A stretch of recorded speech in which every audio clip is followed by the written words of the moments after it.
ಯೇಸು ಕ್ರಿಸ್ತನ ನಾಮದಲ್ಲಿ ಎಲ್ಲ ಆತ್ಮರಿಗೆ ನನ್ನ ಹೃದಯಪೂರ್ವಕದ ವಂದನೆಗಳು ಪ್ರೇರೆ. ಚಿಕ್ಕ ಪ್ರಾರ್ಥನೆ ಮಾಡಿಕೊಂಡು ವಾಕ್ಯದ ಭಾಗಕ್ಕೆ ಹೋಗೋರಾಗಿರೋಣ. ನನ್ನ ಜೊತೆ ಸೇರಿ ನೀವು ಪ್ರಾರ್ಥನೆ ಮಾಡಿ. ನಮ್ಮನ್ನು ಶಾಶ್ವತ ಪ್ರೇಮದಿಂದ ಪ್ರೀತಿಸಿದಂಥ ತಂದೆಯಾದ ದೇವರೇ, ನಿಮಗೆ ಸ್ತೋತ್ರಗಳು, ಕೃತಜ್ಞತೆಗಳು ತಂದೆ. ಈ ರಾತ್ರಿ ವೇಳೆಯಲ್ಲಿ ನಿಮ್ಮ ಅಮೂಲ್ಯವಾದ ಮಾತುಗಳನ್ನು ತಂದೆ ಹೇಳುವುದಕ್ಕೆ ಈ ಸಮಯವನ್ನು ಕೊಟ್ಟಿದ್ದಕ್ಕಾಗಿ ಸ್ತೋತ್ರಗಳು ತಂದೆ. ಹೇಳುವಂಥ ನನಗೆ ಬೇಕಾದಂಥ ಜ್ಞಾನವನ್ನು, ಕೇಳುವಂಥ ನಿಮ್ಮ ಮಕ್ಕಳಿಗೆ ಬೇಕಾದಂಥ ವಿವೇಕವನ್ನು ಕೊಟ್ಟು ನಡೆಸಬೇಕೆಂದು ಈ ಪ್ರಾರ್ಥನಾ ಮನವಿ ವಿಜ್ಞಾಪನೆಯನ್ನು ರಕ್ಷಕನಾದ ಕ್ರಿಸ್ತೇಸುವಿನಲ್ಲಿ ಪ್ರಾರ್ಥಿಸಿ ಬೇಡಿ ಹೊಂದಿದ್ದೀನಪ್ಪ ತಂದೆ. ಎಲ್ಲ ದೇವಜನರಿಗೆ ನನ್ನ ಹೃದಯಪೂರ್ವಕವಾದ ವಂದನೆಗಳು ಪ್ರೇರೆ. ಈ ದಿನ ಆದಿಕಾಂಡದ 25ನೇ ಭಾಗದಲ್ಲಿರುವಂಥ ಏಸಾವನ ಯಾಕೋಬನ ಜೀವಿತ ಚರಿತ್ರೆಯನ್ನು ನೋಡಿಕೊಳ್ಳೋಣ. ಎಲ್ಲರೂ ನನ್ನ ಜೊತೆ ಆದಿಕಾಂಡ 25ನೇ ಅಧ್ಯಾಯ ತೆಗೆಯೋಣ. ಓಕೆ, ಆದಿಕಾಂಡ 25ನೇ ಅಧ್ಯಾಯ 29ನೇ ವಚನದಲ್ಲಿರುವಂಥ ಸನ್ನಿವೇಶವನ್ನು ನೋಡಿಕೊಳ್ಳೋಣ. ಒಂದು ದಿನ ಯಾಕೋಬನು ಅಡಿಗೆ ಮಾಡುತ್ತಿರುವಾಗ ಏಸಾವನು ಕಾಡಿನಿಂದ ದಣಿದು ಬಂದು ಅವನಿಗೆ, ನಾನು ಬಹು ದಣಿದು ಬಂದಿದ್ದೇನೆ, ಆ ಕೆಂಪಾದ ರುಚಿ ಪದಾರ್ಥವನ್ನು ಈಗಲೇ ತಿನ್ನುವುದಕ್ಕೆ ಕೊಡಪ್ಪ ಎಂದು ಹೇಳಿದನು. ಈ ಸಂಗತಿಯಿಂದ ಏಸಾವನಿಗೆ ಎದೋಮ್ ಎಂದು ಹೆಸರಾಯಿತು. ಫುಟ್ನೋಟಲ್ಲಿ ನೋಡುವಾಗ ಎದೋಮ್ ಅಂದರೆ ಕೆಂಪಾದ, ಎದೋಮ್ ಅಂದರೆ ಕೆಂಪು. ಓಕೆನಾ, ಕೆಂಪು ಎನ್ನುವಂಥ ಮಾತಿಗೆ ಎದೋಮ್ ಎನ್ನುವಂಥ ಮಾತಿನಿಂದ ಕರೆಯುವಂಥದ್ದಾಗಿದೆ. ಈಗಲೇ ತಿನ್ನುವುದಕ್ಕೆ ಕೊಡಪ್ಪ ಎಂದು ಹೇಳಿದನು. ಏಸಾವನಿಗೆ ಎದೋಮ್ ಎಂದು ಹೆಸರಾಯಿತು. ಯಾಕೋಬನು ಅವನಿಗೆ, ನೀನು ಮೊದಲು ನಿನ್ನ ಚೊಚ್ಚಲುತನದ ಹಕ್ಕನ್ನು ನನಗೆ ಮಾರಿಬಿಡು ಅನ್ನಲು ಏಸಾವನು, ಆಗಲಿ, ನನ್ನಂಥ ಸಾಯುವವನಿಗೆ ಚೊಚ್ಚಲತನದಿಂದ ಪ್ರಯೋಜನವೇನು ಅಂದನು. ಯಾಕೋಬನು, ಮೊದಲು ಪ್ರಮಾಣ ಮಾಡು ಅಂದಾಗ ಏಸಾವನು ಪ್ರಮಾಣ ಮಾಡಿ ಅವನಿಗೆ ತನ್ನ ಚೊಚ್ಚಲತನದ ಹಕ್ಕನ್ನು ಕೊಟ್ಟು ಬಿಟ್ಟನು. ಆಗ ಯಾಕೋಬನು ಏಸಾವನಿಗೆ ರೊಟ್ಟಿಯನ್ನು, ಅಲಸದಿಂದ ಗುರಿಯನ್ನು ಕೊಟ್ಟನು. ಏಸಾವನು ತಿಂದು ಕುಡಿದು ಎದ್ದು ಹೋದನು. ಹೀಗೆ ಅವನು ತನ್ನ ಚೊಚ್ಚಲುತನದ ಹಕ್ಕನ್ನು ತಾತ್ಸಾರ ಮಾಡಿದನು. ಈ ಸನ್ನಿವೇಶದಲ್ಲಿ ನೋಡುವಾಗ ಪ್ರೇರೆ, ದೊಡ್ಡ ಮಗನಿಗೆ ಬರತಕ್ಕಂಥ ಆಶೀರ್ವಾದ, ಚೊಚ್ಚಲುತನದಲ್ಲಿರುವಂತಹ ದೊಡ್ಡ ಮಗನಿಗೆ ಬರಬೇಕಾಗಿರುವಂಥ ಆಶೀರ್ವಾದವನ್ನು ಕೇವಲ ಆಹಾರಕ್ಕೋಸ್ಕರ, ಕೇವಲ ತಿನ್ನುವಂಥ ಆಹಾರಕ್ಕೋಸ್ಕರ ತನ್ನ ಆಶೀರ್ವಾದವನ್ನು ತನ್ನ ತಮ್ಮನಿಗೆ ಮಾರುವುದನ್ನು ನಾವು ನೋಡ್ತಾ ಇದ್ದೀವಿ ಪ್ರೇರೆ. ಇದರಿಂದ ನಾವು ಏನು ತಿಳ್ಕೊಬೋದು ಅನ್ನುವಾಗ, ಏಸಾವನು ಆತ್ಮಿಕ ಮನುಷ್ಯನ, ಪ್ರಾಪಂಚಿಕ ಮನುಷ್ಯನ. ಬೇರೆ ಹೊಟ್ಟೆ ಪ್ರತಿಯೊಬ್ಬರಿಗೂ ಹಸಿವು ಬರುತ್ತೆ. ಓಕೆನಾ, ಸ್ವಲ್ಪ ಸಮಯ ತಡೆದರೆ ಆಹಾರ ಸಿಗುವಂಥ ಸಂಭವಗಳಿರುತ್ತೆ. ಇಂಥ ಪರಿಸ್ಥಿತಿಯಲ್ಲಿ ಬೇರೆ ಏನಂತ ದಿಗ್ಗೆಟ್ಟವರಂತೂ ಅಲ್ಲ ಏಸಾವನು. ಆತನು ಕಾಡಿನಲ್ಲಿ ಬೇಟೆ ಮಾಡುವವನಾಗಿದ್ದಾನೆ. ಓಕೆನಾ, ದಣಿದು ಬಂದು ಆಹಾರಕ್ಕೋಸ್ಕರ ತನ್ನ ಆಶೀರ್ವಾದವನ್ನು ತನ್ನ ತಮ್ಮನಿಗೆ ಮಾರುವುದನ್ನು ನಾವು ನೋಡ್ತಾ ಇದ್ದೇವೆ. ದೇವರು ಇದರನ್ನು ಕುರಿತು, ಈ ವಿಷಯವನ್ನು ಕುರಿತು ಬರೆಸಿದ್ದಾರೆ ಅಂತ ನೋಡುವಾಗ ನಾವು ನೋಡುವುದಾದರೆ, ಇಬ್ರಿಯ ಬರೆದ ಪತ್ರಿಕೆಯಲ್ಲಿ ಈ ಮಾತು ಇರಬಹುದು ಪ್ರೇರೆ. ಒಂದ್ಸಾರಿ ನೋಡಿಕೊಳ್ಳೋಣ. ಇಬ್ರಿಯರಿಗೆ ಬರೆದ ಪತ್ರಿಕೆ 12ನೇ ಅಧ್ಯಾಯ 15ನೇ ವಚನದಲ್ಲಿ ಒಂದ್ಸರಿ ನೋಡಿ. 12:15.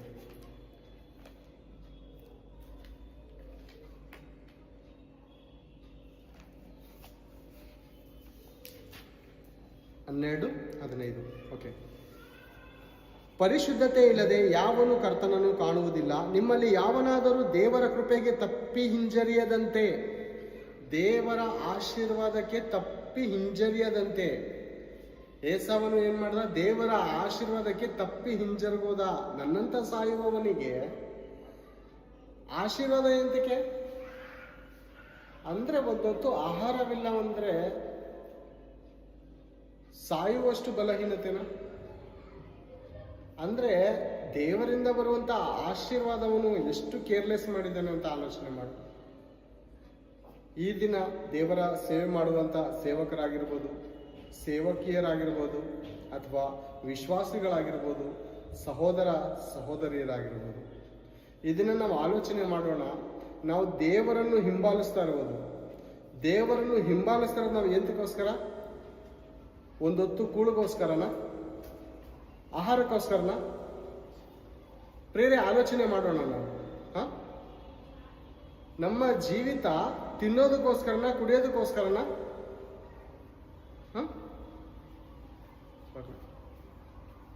ಆಲೋಚನೆ ಮಾಡಿ ಪ್ರೇರೆ. ನಮ್ಮ ಜೀವಿತ ತಿಂದು ಕುಡಿಯೋದಕ್ಕೋಸ್ಕರನ? ಏನಂತ ಇದೆ ಇಲ್ಲಿ? ನಿಮ್ಮಲ್ಲಿ ಯಾವನಾದರೂ ದೇವರ ಕೃಪೆಗೆ ತಪ್ಪಿ ಹಿಂಜರಿಯದಂತೆ ಯಾವ ವಿಷವುಳ್ಳ ಬೇರು ನಿಮ್ಮಲ್ಲಿ ಚಿಗುರಿ ಅಸಮಾಧಾನವನ್ನು ಹುಟ್ಟಿಸಿ ಸಭೆಯವರನ್ನು ಕೆಡಿಸದಂತೆ ಯಾವ ಜಾರನಾಗಲಿ ಏಸಾವನಂತ ಪ್ರಾಪಂಚಿಕನಾಗಲಿ ನಿಮ್ಮಲ್ಲಿ ಇರದಂತೆ ಜಾಗ್ರತೆಯಿಂದ ನೋಡಿಕೊಳ್ಳಿರಿ. ಏಸಾವನು ಯಾರು?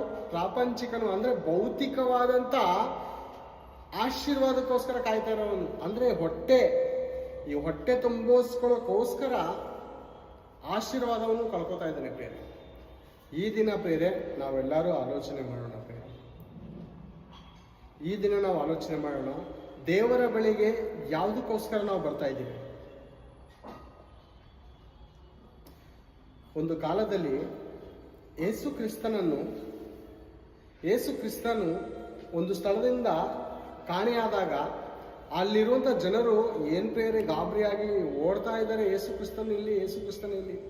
ಯೇಸು ಕ್ರಿಸ್ತನು ಕಾಣಿಸಿದ ತಕ್ಷಣ, ನೀನು ಎಲ್ಲೋಗಿದೆ?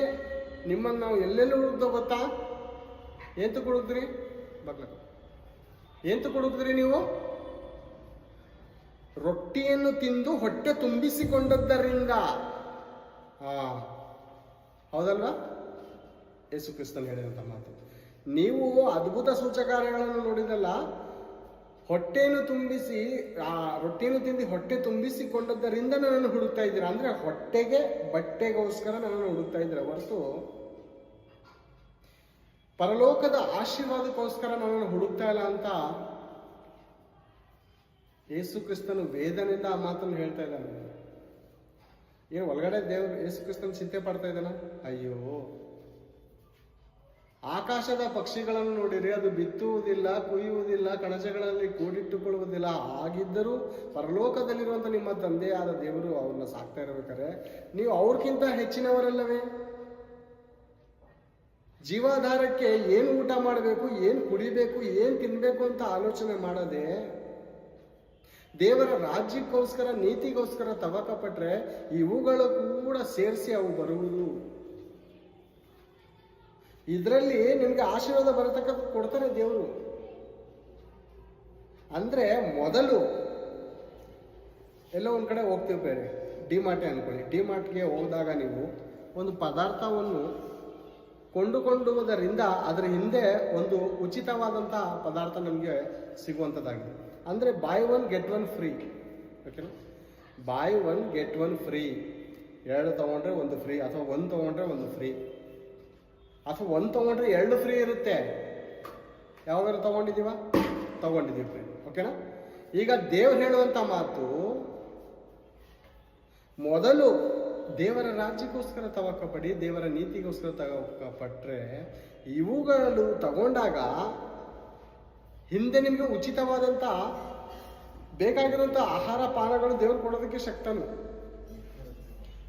ಆದ್ರೂ ದೇವ್ರು ಹೇಳ್ತಾರೆ, ಊಟಕ್ಕಿಂತ ಪ್ರಾಣವು, ಉಡುಪಿಗಿಂತ ದೇಹವು ಮಿಗಿಲಾದದ್ದು. ಒಂದು ಕಾಲದಲ್ಲಿ ಯೇಸು ಪ್ರಭುವನ ಆ ಜನರು ಯಾಕೆ ಹಿಂಬಾಲಿಸಿದ್ರು? ಹೊಟ್ಟೆಗೋಸ್ಕರ, ಬಟ್ಟೆಗೋಸ್ಕರ. ನೀನು ಒಂದು ಅಧಿಕಾರದಲ್ಲಿ ನಿಂತ್ಕೊಂಡ್ಬಿಟ್ರೆ, ದೇವ್ರೆ ನನಗೇನು ಚಿಂತೆ ಇರಲ್ಲ, ನೀನೊಂದು ಅಧಿಕಾರಕ್ಕೆ ಬಾ ದೇವ್ರೆ, ನನಗೇನು ಚಿಂತೆ ಇಲ್ಲ. ರೋಗ ಬಂದ್ರೆ ವಾಸ ಮಾಡ್ತೀಯ, ಹೊಟ್ಟೆ ಹಸ್ತ್ರೆ ಪರಲೋಕದ ತಂದೆಗೆ ಬೇಡಿ 5,000 ಜನಕ್ಕೆ ಊಟಗಳು ಹಾಕ್ಸ್ತೀಯ. ಗಂಡಸರಿಗೆ ಕೇವಲ. ಹೆಂಗಸರು ಮಕ್ಕಳು ಅವರೆಲ್ಲ ಸೇರಿ 12,000-13,000 ಜನ ಆಗೋಯ್ತದೆ. ಊಟಕ್ಕೆ ಚಿಂತೆ ಇಲ್ಲ, ರೋಗ ಬಂದರೆ ವೈದ್ಯನು ನೀನು. ನಮ್ಗೇನು ಕಡಿಮೆ? ಸಾಕು ದೇವ್ರೆ, ಇಷ್ಟೇ ನಮಗೆ. ಪರಲೋಕ ಎಂತಕ್ಕೆ? ಪರಲೋಕ ಯಾಕೆ ನೋಡೋರು ದೇವ್ರೆ? ನೀನಿದ್ರೇ ನಮಗೆ ಸಾಕು. ನಿನ್ನ ಬಳಿಯಲ್ಲಿ ಊಟ, ಬಟ್ಟೆ, ರೋಗಕ್ಕೆ ಔಷಧಿ ಎಲ್ಲ ಸಿಕ್ಕುವಾಗ ನಮ್ಗೆ ಯಾಕೆ ಬೇಕು ಪರಲೋಕ? ನಮ್ಗೆ ಯಾಕೆ ಬೇಕು ಭಕ್ತಿಯ ಮಾರ್ಗ? ಏನೋ 4 ಮಾತು ಹೇಳ್ತೀಯ, ತಲೆಯಲ್ಲಿ ಆಡಿಸ್ತೀವಿ. 4 ಮಾತು ಹೇಳಿದಾಗ ತಲೆಯಲ್ಲಿ ಆಡಿಸ್ತೀವಿ. ಅರ್ಥ ಆಯ್ತು. ಏನು ಅರ್ಥ ಆಯ್ತು? ಸಭೆಯಲ್ಲಿ ಅನೇಕರು ಬೇರೆ ಮಾತು ಹೇಳ್ಬೇಕಾರೆ ಸೇವಕರು ನೋಡಿ ಮಾತು ಹೇಳ್ಬೇಕಾರೆ ಅರ್ಥ ಆಗಿರೋ ರೀತಿಲಿ ಅಂತೀವಿ ಅಲ್ವಾ?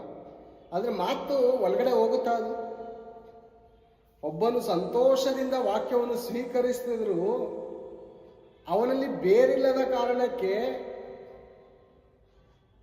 ಅದು ಫಲ ಕೊಡಲ್ಲ. ಅಂದರೆ ಸಂತೋಷದಿಂದ ಏನು ಅದ್ಭುತವಾದ ಪ್ರಸಂಗ, ಎಂಥ ಅದ್ಭುತವಾದ ಮಾತು, ಹೌದಾ? ಹೌದು. ಎಂಥ ಮಾತುಗಳು ನೆನಪಿರುತ್ತಾ? ಖಂಡಿತ. ಬಾಗ್ಲು ದಾಟಿ ಹೊರಗಡೆ ಹೋಗಿದ ತಕ್ಷಣ ಎಲ್ಲ ಮರ್ತೋದಿದೆ. ಸೈತಾನ್ ಕೂಡ ಅಲ್ಲೇ ಕಿಡ್ನಾಪರ್ ಕಾಯ್ತಾ ಇರ್ತಾನೆ ಆಚೆ ಕಡೆನೆ. ನೀವು ಆಚೆ ಕಡೆ ಹೋಗಿದ ತಕ್ಷಣ ಕಬ್ಜಾ ಮಾಡ್ತಾನೆ ನಿಮ್ಮನ್ನು, ಅಲ್ವಾ? ಅಂದರೆ ಬೇರೆ ನಾವು ತಲೆಯಲ್ಲಿ ಆಡಿಸ್ತೀವಿ. ಈಗ ಸೂಜಿ ಇದೆ, ಸೂಜಿ ಒಳಗಡೆ ದಾರ ಹಾಕ್ತಾ ಇದ್ರೆ ಸೂಜಿನ ಅಲ್ಲಾಡಿಸಿದ್ರೆ ಅದು ಒಳಗಡೆ ಹೋಗುತ್ತಾ? ದಾರ ಹೋಗುತ್ತಾ? ಮಿಸ್ ಆಗುತ್ತಾ? ಹಾಗೆ ವಾಕ್ಯ ಕೇಳ್ತಾ ಇರ್ಬೇಕಾದ್ರೆ ಇಂಟ್ರೆಸ್ಟ್ ಆಗಿ ಏನೋ ತಿಳಿದಿದ್ದೀವಿ, ಗೊತ್ತು, ನಮಗೆಲ್ಲ ಅರ್ಥ ಆಯ್ತೈತೆ, ಒಳಗಡೆ ಹೋಯ್ತೈತೆ ಅಂತ ಅಂದ್ಕೊಂಡು ನಾವು ತಲೆಯಲ್ಲಿ ಆಡಿಸ್ತಾ ಇರ್ತೀವಿ, ಹಿಂಗೆ ಅಂತ ಇರ್ತೀವಿ. ಆದರೆ ಅದು ಸೂಜಿ ಒಳಗಡೆ ದಾರ ಹೋಗಲ್ಲ. ಆ ಮಾತುಗಳು ಇಲ್ಲಿಂದ ಹಿಡಿದು ಇಲ್ಲಿ ಸ್ಟೇ ಆಯ್ತಾ ಇಲ್ಲ, ಇಲ್ಲಿಂದ ನುಗ್ಗಿ ಹಿಂಗೋಗ್ಬಿಡ್ತೈತೆ. ಗೊತ್ತಾಯ್ತು, ಅರ್ಥ ಆಯ್ತೈತೆ ನನಗೆ ಅನ್ಕೋತೀವಿ.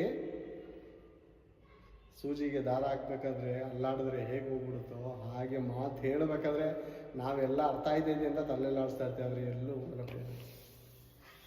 ತಲೆಯಲ್ಲಿ ಆಡ್ಸೋದು ತಪ್ಪಂತ ಹೇಳ್ತಾ ಇಲ್ಲ. ಕೆಲವೊಂದು ಕ್ವಶನ್ ಹೇಳುವಾಗ ಆನ್ಸರ್ ಹೇಳುವಾಗ ತಲೆಯಲ್ಲಿ ಆಡಿಸಿ ಇಲ್ಲ ಅಂತ ಹೇಳ್ತಾ ಇಲ್ಲ. ನನಗೆ ಗೊತ್ತಾಯ್ತೈತೆ ಅಂತ ಎಲ್ಲೂ ಮೋಸ ಹೋಗ್ತಾ ಇದ್ದೀರೇನೋ ಅಂತ ನಾನು ಹೇಳ್ತಾ ಇದ್ದೀನಿ ಅಷ್ಟೇ. ಎಲ್ಲದಕ್ಕೂ ತಲೆಯಲ್ಲಿ ಆಡಿಸುವಂಥ ಅವಶ್ಯಕತೆ ಇಲ್ಲ. ಕೆಲವೊಂದು ಪರಿಸ್ಥಿತಿಗಳು ತಲೆಯಲ್ಲಿ ಆಡಿಸುವಂಥ ಪರಿಸ್ಥಿತಿಗಳು ಬರುತ್ತೆ, ಅಲ್ಲಾಡಿಸಿ. ಗೊತ್ತು ನಮಗೆ ಅಂತ ಯಾವಾಗ ತಲೆಯಲ್ಲಿ ಆಡಿಸ್ತಾ ಇದ್ರೆ ವಾಕ್ಯವು ನಿಮ್ಮ ಹೃದಯದೊಳಗೆ ಹೋಗಲ್ಲ. ಓಕೆನಾ? ನಾವು ಯಾವ ವಿಷಯದಲ್ಲಿದ್ದು? ಪ್ರಾಪಂಚಿಕನು ಪ್ರೇರೆ. ಯಾರು? ಏಸಾವನು ಪ್ರಾಪಂಚಿಕನಾದನು. ಅದೇ ಹೇಳ್ತಾ ಇದ್ದಾರೆ ನೋಡಿ ದೇವರು. ಯಾವ ವಿಷವುಳ್ಳ ಬೇರು ನಿಮ್ಮಲ್ಲಿ ಚಿಗುರಿ ಅಸಮಾಧಾನವನ್ನು ಹುಟ್ಟಿಸಿ ಸಭೆಯವರನ್ನು ಕೆಡಿಸದಂತೆ, ಯಾವ ಜಾರನಾಗಲಿ ಏಸಾವನಂತ ಪ್ರಾಪಂಚಿಕನಾಗಲಿ ನಿಮ್ಮಲ್ಲಿ ಇರದಂತೆ ಜಾಗ್ರತೆಯಿಂದ ನೋಡಿಕೊಳ್ಳಿರಿ. ಪ್ರಾಪಂಚಿಕವಾದಂಥ ಭೋಗದ ಆಸೆಗಳನ್ನು ಹಿಂಬಾಲಿಸುವಂಥ ಭಕ್ತರು ಅನ್ನಿಸಿಕೊಂಡವರು ನಿಮ್ಮ ಅಕ್ಕಪಕ್ಕದಲ್ಲಿರ್ತಾರೆ. ಅವರು ನಿಮ್ಮಲ್ಲಿ ವಿಷವುಳ್ಳ ಬೇರನ್ನು ಹುಟ್ಟಿಸದಂತೆ ಜಾಗೃತಿಯಿಂದ ನೋಡ್ಕೊಳ್ಳಿರಿ. ಓಕೆನಾ? ನಾವು ಪ್ರಾಪಂಚಿಕದ ಮೇಲೆ ಮನಸ್ಸಿಡೋದಕ್ಕೆ ಈ ಲೋಕಕ್ಕೆ ನಾವು ಬಂದಿದ್ದೀವ? ದೇವ್ರ ನಮ್ಮನ್ನು ಕರೆದಿದ್ದಾರ? ಏನು ಪ್ರೇರೆ? ಬರೋರೆಲ್ಲ ಪ್ರೇರೆ ಈಗಿನ ಕಾಲದಲ್ಲಿ ಎಂಥ ಭಕ್ತಿ ಅಂದರೆ ಪ್ರೇರೆ, ದೇವರು ಕೊಟ್ಟರು ಸ್ತೋತ್ರ, ಕೊಡದೇ ಇದ್ರು ಸ್ತೋತ್ರ ಅಂತ ಯಾರಾದರೂ ಹೇಳೋಂಥ ಭಕ್ತರು ಇದ್ದಾರ? ರೋಗವಾಸ ಮಾಡ್ಕೊಳ್ಳೋಕೆ ಬರ್ತೀವಿ, ರೋಗವಾಸ ಆಗಲಿಲ್ಲ ಅಂದರೆ ಬಿಟ್ಟು ಹೋಗ್ತೀವಿ. ಹಣ ಸಾಲ ತೀರ್ಸ್ಕೊಳಕ್ಕೆ ಬರ್ತೀವಿ, ಹಣ ಸಾಲ ತೀರಿಸಲಿಲ್ಲ ಅಂದರೆ ಬಿಟ್ಟು ಹೋಗ್ತೀವಿ. ಓಕೆನಾ? ದೇವರೇ ನೀನು ಕೊಟ್ಟರು ಸ್ತೋತ್ರ, ಕೊಡದೇ ಇದ್ರು ಸ್ತೋತ್ರ, ನಾನು ನಿನಗೋಸ್ಕರ ನೀನು ಜೀವಿಸ್ತೀನಿ ದೇವರೇ, ನೀನು ನನ್ನ ಪಾಪವನ್ನು ಕ್ಷಮಿಸಿದೀಯಾ. ಏನು ಪ್ರೇರೆ? ಪಾಪ ಪರಿಹಾರ ಪ್ರೇರೆ, ಲೋಕದಲ್ಲಿ ಸಿಗಲಾರದಂಥ ಪಾಪ ಪರಿಹಾರ ಮಾಡುವಂಥ ದೇವರಿಗೆ ನಾವು ಇನ್ನೇನೋ ಬೇಕು ಅಂತ ನಾವು ಹುಡುಕ್ತಾ ಇದ್ದೀವಿ ಅಂದರೆ ನಿಜವಾಗ್ಲೂ ನಮಗಿಂತ ಅಜ್ಞಾನಿ ಯಾರಾದರೂ ಇದ್ದಾರ? ಈ ಜೀವಮಾನದ ಸ್ಫೂರ್ತಿಗೆ ನೀವು ಕ್ರಿಸ್ತನಲ್ಲಿ ನಂಬಿಕೆ ಇಟ್ಟದ್ದೇ ಹೊರತು ಬೇರೇನೂ ಇಲ್ಲದಿದ್ದರೆ ಎಲ್ಲ ಮನುಷ್ಯರಿಗಿಂತ ದೌರ್ಭಾಗ್ಯರು ಅಂದರೆ ದರಿದ್ರರೇ ಸರಿ ಅಂತೆ ನಾವು. ಈ ಜೀವಮಾನದ ಸ್ಫೂರ್ತಿಗೆ, ಈ ಪ್ರಾಪಂಚಿಕವಾದ ಸ್ಫೂರ್ತಿಗೆ ಕ್ರಿಸ್ತನಲ್ಲಿ ಭರವಸೆ ಇಟ್ಟದ್ದೇ ಹೊರತು ಬೇರೇನು ನಮಗೆ ಆಸೆ ಇಲ್ಲ. ಪರಲೋಕ ಸೇರ್ಕೋಬೇಕು, ತಂದೆ ಬಳಿ ನಾವು ಆರಾಧನೆ ಮಾಡಬೇಕು, ಆ ತಂದೆಯಾದ ಪರಮಾತ್ಮನ ಮುಖವನ್ನು ನೋಡಬೇಕು, ಯೇಸು ಕ್ರಿಸ್ತನ ಜೊತೆಲಿ ನಾವು ಕಾಲ ಕಳೀಬೇಕು ಅನ್ನುವಂಥ ಆಲೋಚನೆ, ಆಸೆ ಇಲ್ಲದೆ ಈ ಜೀವಮಾನದಲ್ಲಿ ಏನೋ ಒಂದು 4 ಕಾಸು ದೇವರಿಂದ ನಾವು ಇಸ್ಕೊಳ್ಳೋಣ, 4 ಕಾಸು ನಾವು ಸಂಪಾದನೆ ದೇವರಿಂದ ಮಾಡ್ಕೊಳ್ಳೋಣ ಅಂದ್ಕೊಂಡು ನಾವು ದೇವ್ರನ್ನ ಹುಡುಕ್ತಾರೆ ನಮಗಿಂತಲೂ ದೌರ್ಭಾಗ್ಯರು ಯಾರೂ ಇಲ್ಲ ಪ್ರೇರೆ.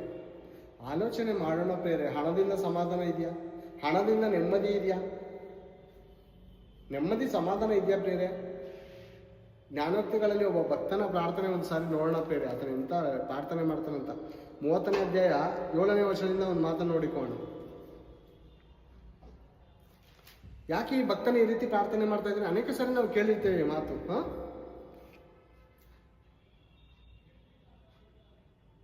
ಜ್ಞಾನೋಕ್ತಿಗಳು 30ನೇ ಅಧ್ಯಾಯ 7ನೇ ವಚನದಿಂದ, ನಿನ್ನಿಂದ 2 ವರಗಳನ್ನು ಬೇಡಿಕೊಂಡಿದ್ದೇನೆ, ಅನುಭವಿಸದಿರಬೇಡ. ನಾನು ಸಾಯುವುದರೊಳಗಾಗಿ ಅವುಗಳನ್ನು ಕೈಗೂಡಿಸು.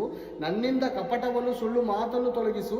ಬಡತನವನ್ನಾಗಲಿ ಐಶ್ವರ್ಯವನ್ನಾಗಲಿ ಕೊಡದೆ ನನಗೆ ತಕ್ಕಷ್ಟು ಆಹಾರವನ್ನು ಭೋಜನ ಮಾಡಿಸು. ಬದುಕೋಕ್ಕೋಸ್ಕರ ಊಟ ಮಾಡ್ತೀನಿ ದೇವ್ರೆ, ಬದುಕೋದಕ್ಕೋಸ್ಕರ ಊಟ ಮಾಡ್ತೀನಿ, ಊಟಕ್ಕೋಸ್ಕರ ಬದುಕೋದಿಲ್ಲ. ತಕ್ಕಷ್ಟು ಕೊಡು. ಹೊಟ್ಟೆ ತುಂಬಿದವನಾದರೆ ಯೆಹೋವನು ಯಾರು ಅಂತ ನಿನ್ನನ್ನು ಅಲ್ಲಗಳಿತೇನೇನು ದೇವ್ರೆ. ಹೊಟ್ಟೆ ಹಸಿದವನಾದರೆ ಕಳ್ಳತನ ಮಾಡಿ ತಿಂತೀನೇನು. ತಕ್ಕಷ್ಟು ಕೊಡು ದೇವ್ರೆ ಅಂತ ಯಾರಾದ್ರೂ ಪ್ರಾರ್ಥನೆ ಮಾಡ್ತೀವಿ? ಏಸವನ ಹಾಗೆ ನಮ್ಮ ಪ್ರಾರ್ಥನೆ ಏನು? ನಮ್ಮ ಅನುದಿನದ ಆಹಾರವನ್ನು ಈ ಹೊತ್ತು ದಯಪಾಲಿಸು. ಹೌದಾ? ಅನುದಿನದ ಆಹಾರವನ್ನು ಈ ಹೊತ್ತು ದಯಪಾಲಿಸೋಣ. ಏನ್ ಬೇರೆ ಪರಲೋಕದ ಪ್ರಾರ್ಥನೆ ಮಾಡ್ತೀವಿ. ಈ ಪ್ರಾರ್ಥನೆ ಅಂದ್ರೆ ದೇವರು ಹೇಳಿದ ಅನುದಿನದ ಆಹಾರ ಯಾವುದು? ಹೊಟ್ಟೆ ತಿನ್ನೋದ? ಮನುಷ್ಯನು ರೊಟ್ಟಿ ತಿಂದ ಮಾತ್ರದಿಂದ ಅಲ್ಲ, ದೇವರ ಬಾಯಿಂದ ಬರುವಂತ ಪ್ರತಿಯೊಂದು ಮಾತಿನಿಂದಲೂ ಬದುಕುವನು ಅಂತ ಹೇಳುವಾಗ ದೇವರು ಭೌತಿಕವಾದದ್ದೊಂದು, ಆತ್ಮಿಕವಾದದ್ದೊಂದು ಹೇಳ್ತಾರ. ದೇವರು ಬೇರೆ, ಆತನು ಕಾಲಜ್ಞಾನಿ, ಮಹಾಜ್ಞಾನಿ. ಆತನು ಒಂದರಲ್ಲಿ ಒಂದು ಮಾತು ಭೌತಿಕವಾಗಿ, ಇನ್ನೊಂದರಲ್ಲಿ ಇನ್ನೊಂದು ಮಾತು ಆತ್ಮಿಕವಾಗಿ ಹೇಳಲ್ಲ. ಆತನ ಮಾತು ಒಂದೇ ಆಗಿರುತ್ತೆ. ನಾವು ಅರ್ಥ ಮಾಡ್ಕೊಳ್ಳುವಂಥ ರೀತಿ 2 ರೀತಿ ಆಗುತ್ತೆ. ಯಾಕಂದ್ರೆ ನಮ್ಮ ಕಾನ್ಸೆಪ್ಟ್ ಎಲ್ಲ ಭೌತಿಕವಾದ ಮೇಲ್ಗಳಿರ್ತದೆ. ಅದಕ್ಕೆ ದೇವರು ಹೇಳ್ತಾರೆ, ನೀವು ಭೂ ಸಂಬಂಧವಾದವುಗಳ ಮೇಲೆ ಮನಸ್ಸಿಡಬೇಡಿರಿ. ಭೂ ಸಂಬಂಧವಾದವುಗಳ ಮೇಲೆ ಏನ್ ತಿನ್ನಬೇಕು, ಏನ್ ಕುಡಿಬೇಕು, ಏನ್ ಧರಿಸ್ಬೇಕು ಅಂತ ಚಿಂತೆ ಮಾಡಬೇಡಿರಿ. ಇವುಗಳಿಗೋಸ್ಕರ ಅಜ್ಞಾನಿಗಳು ಪ್ರಯಾಸ